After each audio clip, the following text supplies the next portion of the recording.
I just found out my sister's best friend, who also happens to be my doctor, got drunk and told her I've been secretly taking ADHD meds for years, and now I'm being begged not to report her. So my oldest sister's lifelong best friend has been my doctor for a couple of years.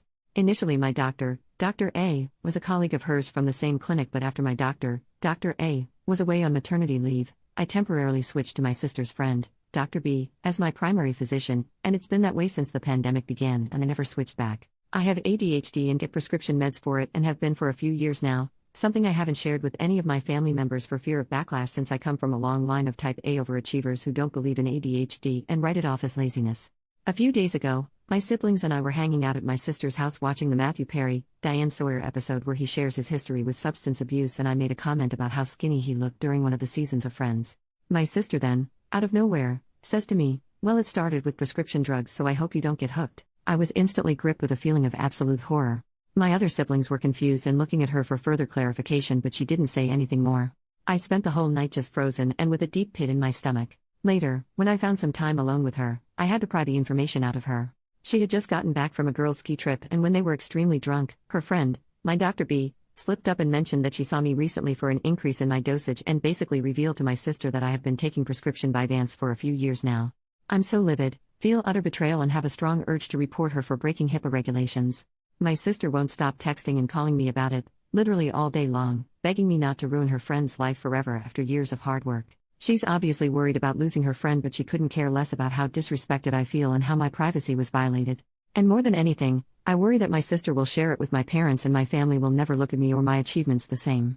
Edit to add for a little more information: I've known Dr. B my entire life, as long as my sister has. She was my sister's friend since they were in first grade, and they've remained close, and we've hung out with our families on multiple occasions over the years. We've even gone on trips together, including my sister's bachelorette. I always looked up to her and found her cool growing up. She and my sister both have kids around the same age and they're close as well. She currently brings in a bigger chunk of the income in their family and they rely on it, and my sister keeps reminding me that I'm also ruining 2 innocent children's lives in the process, which is the only thing I feel guilt about. I adore those kids and they don't deserve that. But I also cannot get over how betrayed I feel. I always keep a safe distance between personal and professional relationships and would have never picked her to be my doctor had the circumstances not unfolded the way it did. She was the next best doctor and was the obvious choice because I wasn't really looking to switch to a new clinic during the pandemic. OP adds more info in the comments. OP on her sister's personality: Dr. B doesn't know that my sister told me yet. So far it's just been conversations between my sister and I. She's making it seem like they were so sloppy drunk that it was a slip-up and a complete one-time total accident, but I don't understand why that would even come up at all and don't believe that. My older sister flaunting sensitive info about my sibs and I is a tale as old as time. When we were kids, she would hold on to a secret she found out about one of us till the perfect moment, and would thrive on dropping the bombshell to our parents during a road trip or in the interval of a great movie and ruin the entire thing. It was her thing, and I fear she hasn't fully gotten over the habit as an adult. My older sister considers herself our parent too and has always narsed or used stuff as leverage against us. I used to fear her growing up and would hide my journals at my friend's house because she would snoop. Definitely lacks empathy. Update: 3 months later. Thank you for all the advice and support on my original post. After reading the feedback, I reached out to a close lawyer friend for advice as well. And he, like most of you, agreed that I should report it and to do it without informing anyone else. He said it was better for me to do it sooner to have it on record. They prefer any complaint to be filed within 180 days of when you knew that the act or omission complaint have occurred. 2 days after that I reported Dr. B to OCR for violating HIPAA and Patient Safety Act and breaching my fundamental right to health information privacy.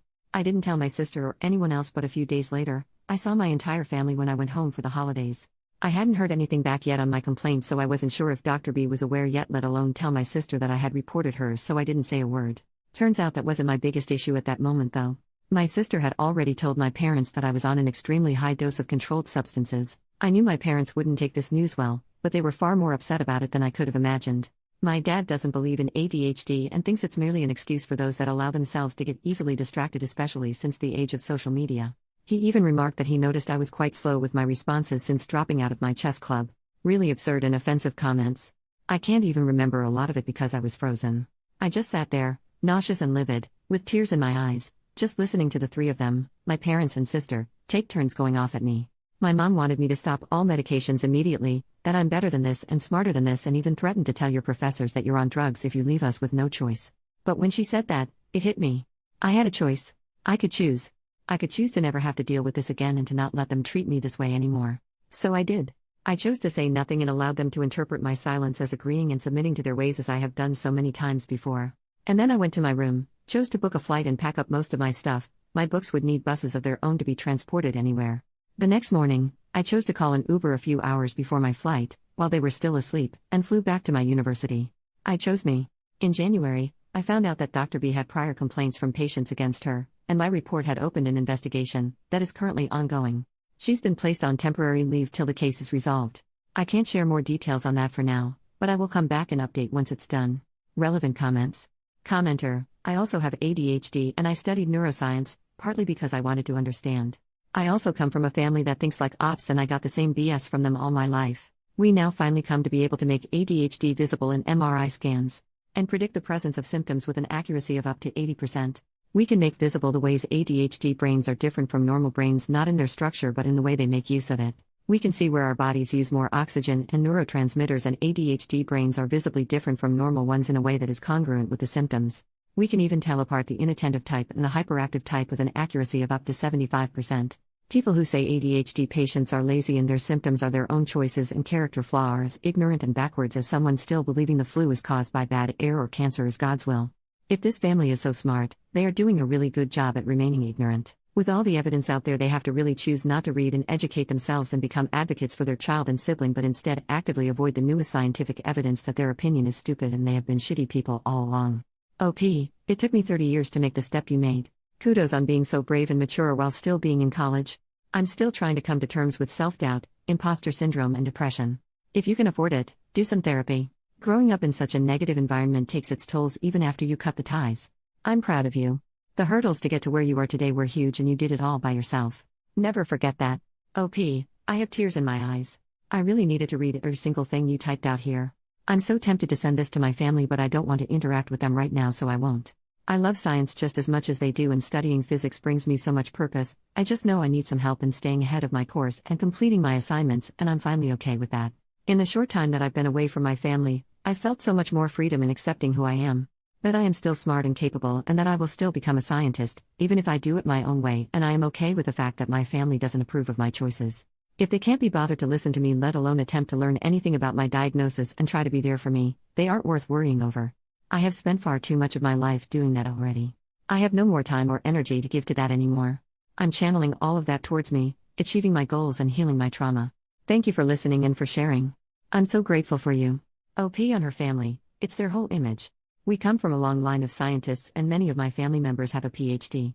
And as far as I know, none of them have been officially diagnosed like I have, or maybe they struggled with it secretly, but their work ethic and achievements are everything to them and they would never reveal anything that would show otherwise. It's the way we were raised and I didn't know anything else for most of my life. Anyone who couldn't pay attention was distracted in their eyes. Nothing more. OP makes a new post, 3 weeks later. The worst part about going no contact with your sister, missing out on getting to hang out with your niece and nephew. I don't know how many of you have actually gone no contact with your family, especially to the extent that I have currently. But I'd love to hear any advice you might have. At this point, I don't have any form of communication with my parents and older sister and haven't since December. The most awful part about this whole thing is my inability to reach out to my young niece and nephew who I'm so close to. Every year I receive a Valentine's Day card from them, and this year I got none. It's incredibly lonely and I don't wish this on anyone. I'm always wondering why they think I haven't called them. As much as I'm growing and healing from this, I'm also dealing with a lot of trauma and it's rough. Relevant comments.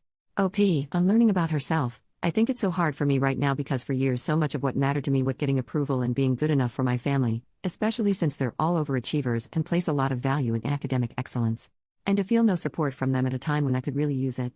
I've never felt so alone and just out of place in this world. But I'm also learning a lot about myself and how codependent I was and relied too much on their opinions to ever even form strong ones of my own. So the bright side to this is figuring myself out. OP, on losing her sister, I've been having an extremely hard time the last few days dealing with this. I'm looking forward to when I can say my life is much healthier and happier without my sister. I know it will come, but right now, I'm just experiencing so much sadness as a younger sister who looked up to my sister so freaking much. All I wanted was to be good enough for her to be proud of me or think I was worthy of her time and attention. But I'm not, and coming to terms with that is brutal. Second update, 2 weeks later. Thank you to every single person that has commented, reached out via DM, or shared any advice with me. My ADHD and current anxiety has me extremely overwhelmed, so please excuse me for not being able to respond to each of you individually. I get quite a few questions every day about any update with the case. I'm not sure how so many of you are still finding this post, but I really appreciate everything you've said to me to help me get through this. I'm sorry I can't answer any questions right now. Please know that once I have enough to share or any real information, I most certainly will, but for now, there isn't much. The only thing I can share is that I am currently working with an attorney well versed in HIPAA violations who is handling the matter on my behalf. We have received a notice regarding the outcome of the investigation from the OCR, which I am not allowed to share yet. I'm not sure if we, along with the other patients who face breach of privacy from the same doctor, will be suing, because that's usually the most unlikely outcome since it almost always falls on the employers rather than the doctors. I've been told we might proceed with a civil claim. There's a lot of bureaucracy involved and it seems quite complicated, so I don't have a timeline on what to expect yet. I'm just grateful to have a lawyer that knows what they're doing. Thank you for your support. It's been the most hardest and lonely period of my life, and your kind words helped me get through it. OP makes a new post. 1 month later, I just found out that my family cut me out of their insurance plan and I no longer have access to health coverage, including my prescription meds for ADHD or therapy, both of which I really need right now. What are my options? I'm a full-time student under the age of 26, and my health insurance so far had been included in my family's plan under dependent coverage extension. A few months ago I went no contact with my family after they found out I was on prescription Vyvanse for my ADHD, something they absolutely do not believe in and refuse to support me. 2 weeks ago, I found out that they have taken me off their health plan and have pretty much left me to fend for myself. I haven't been able to get my meds this month and it has been awful. Since I study full-time, my only means of income is a part-time TA job on campus, which is currently on hold since the semester has ended, and some tutoring I do during my, very limited, free time. I'm struggling and on the verge of a mental breakdown and could use any advice I can get. What options do I have to get some health coverage or any assistance whatsoever? Sorry if this has been hard to read. My eyes fill up with tears anytime I try to type this out. Final update, 2 weeks later, farewell and thank you for your support. I hope you read this. Hello everyone. I want to express my deepest gratitude to all of you who have reached out, offered advice or a safe space for me to be heard, and provided so much support during my time here. I was so incredibly lonely after making the difficult decision to go no contact with my family, so it was so nice to see all your sweet messages and advice. However, amidst this awfully painful period that I wouldn't wish on anyone, I discovered a newfound sense of belonging provided by all of you compassionate strangers of Reddit. To those of you that were proud of me, I cried a long cry for every single time I read those words, and I will carry them with me till the very end. Science is my purpose here. I will rise again and hopefully help change this world for the better someday. As I embark on a healing journey, I've decided to take a step back from here. As someone navigating ADHD, I can sometimes become overwhelmed with feedback. Therapy has taught me the importance of focusing on my mental well-being, and given the financial challenges I'm facing and ongoing legal issues, I will be working 2 jobs to make ends meet and afford the healthcare and stability I need while I'm off from school. I cannot express how much your support has meant to me, but at this time, I must prioritize my responsibilities and take care of myself. Till I'm back, I want to leave you with a quote that resonates deeply within me: pass on the kindness of strangers, for they have the power to mend the broken and inspire the lost. From the bottom of my heart, I thank you for becoming the family I needed when I felt most alone. May your lives be overflowing with happiness, love, and success. Take care.